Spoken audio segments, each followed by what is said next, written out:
ఎవరైతే ఉన్నారో వాళ్ళందరూ ఏ విధంగా పైకి వచ్చారు అన్నది ఈ రోజున మీరు స్ఫూర్తిగా తీసుకోవాలి. అంటే ఎస్కేఎన్ గురించి చెప్పాల్సి వస్తే ఒక ఫ్యాన్ బాయ్గా నన్ను ఇన్స్పిరేషన్గా తీసుకొని ఈ రోజున హైదరాబాద్కి రావడం జరిగింది. వచ్చిన వాడు ఎలా పైకి రావాలనే దాని మీద ఆ తపనలో నుంచి ఒక పిఆర్గా ఒక జర్నలిస్టుగా తను స్టార్ట్ చేసి సినిమాలతోటి అసోసియేట్ అయ్యి తనకున్న ఇంట్రెస్ట్ కొద్దీ అక్కడి నుంచి ఒక నిర్మాతగా గీతార్స్తో పాటు తను కూడా ట్రావెల్ చేస్తూ అక్కడి నుంచి తను ఇండివిజువల్గా ఒక నిర్మాతగా ఈ రోజున బోల్డ్ అని సినిమాలు చేసి అన్నిటి కూడా సక్సెస్ఫుల్ ఒక నిర్మాతగా తను ఎదిగాడు. ఆ రకంగా తనకంటే ఒక ఇమేజ్ని సంపాదించుకున్నాడు. తనకు తోడుగా జతగా మరొక వ్యక్తి, మరొక అభిమాని అతను సాయి రాజేష్ కూడా అదేవిధంగా ఈ ఇండస్ట్రీకి వచ్చి తనకున్న టాలెంట్ తోటి, రైటింగ్ కెపాసిటీ తోటి, డైరెక్షన్ కేపబిలిటీ తోటి ఒక ఎస్కేన్తో చేరి తను కూడా ఒక నిర్మాతగా ఎదగాలని ప్రయత్నం చేసి ఆ సక్సెస్ అయ్యి ఈ రోజున తనకంటూ కొన్ని సినిమాలను తీసి ఏకంగా ఆ సినిమాలను ప్రజాదరణ పొందడమే కాకుండా సక్సెస్ తన ఖాతాలో వేసుకోవడమే కాకుండా 2 నేషనల్ అవార్డ్స్ పొంది నా అభిమానంలో తలమార్కంగా అయ్యేటట్టే కనుక మనస్ఫూర్తిగా సాయి రాజేష్ని మనస్ఫూర్తిగా అభినందిస్తున్నాను.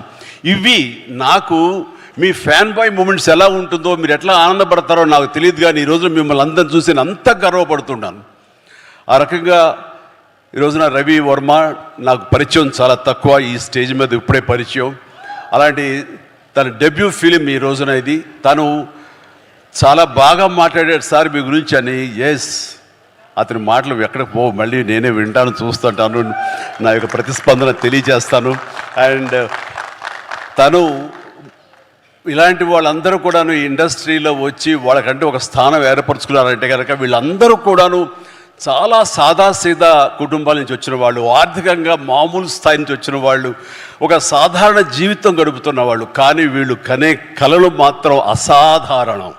అది వాళ్ళని ఈ స్థాయికి తీసుకొచ్చింది. మీరందరూ కూడా కలలు కనండి, రాత్రిపూట కాదు, పగలు కనండి, కలలు కనండి. మీరు పగల కలల్ని దాన్ని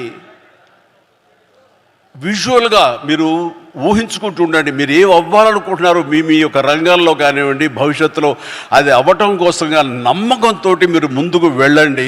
ఖచ్చితంగా అయి తీరుతారండి. నేను అవలా ఎస్కేఎన్ అవటంలా, సాయి రాజేష్ అవలా, రవివర్మ అవట్లా, ఇలా ప్రతి ఒక్కడు కూడా అవుతారు, అవ్వకుండా పోరు. అండ్ ఎక్కడ అవ్వలేదు అంటే కనుక అదేదో మనకు దురదృష్టం, మనకు కలిసి రాలేదు, మనకు బాగుండలేదు అని అనుకోవడం అన్నది ఎస్కేపిజం. మనం ఖచ్చితంగా మనకు ఉన్నటువంటి కంఫర్టబుల్ జోన్ అంటాం. నేను సోంబేరి అనే మాట మాట్లాడను, కానీ ఆ కంఫర్టబుల్ జోన్ వదిలేయాలి. మనం కష్టానికి ఎదురొడ్డాలి, ముందుకు వెళ్ళాలి, ఎదురెదాలి. అవకాశాలు దానందరూ వస్తాయి. అవకాశాల కోసం వచ్చి రాగానే దాన్ని ఎంబ్రేస్ చేసుకోవాలి. కష్టాలు ఉంటాయి, నష్టాలు ఉంటాయి, అవమానాలు ఉంటాయి. ఇవన్నిటిని అధిగమించేలాగా మనం ముందుకు సాగిపోతూ ఉండాలి. ఏవైతే ప్రతికూల పరిస్థితులు ఉంటాయో వాటిని మన స్టెప్పింగ్ స్టోన్స్గా పెట్టుకోవాలని ఈరోజు నేను చెప్పే కొత్త మాట కాదు, ఇది ఎప్పటి నుంచో చెప్తున్నారు. కానీ నా అభిమానులకు ఇది మరొకసారి గుర్తు చేయాలి, మరొకసారి మననం చేయాలనే తాపత్రయంతో చెప్తున్న మాట. ఇది చేయండి, ఖచ్చితంగా వస్తుంది. ఇది ఒకే ఒక జీవితం అండి, మళ్ళీ ఇంకో జీవితం ఉందో లేదో మనకు తెలియదు. ఈ జీవితంలో ప్రతి వాళ్ళు సార్థకత చేసుకోవాలి.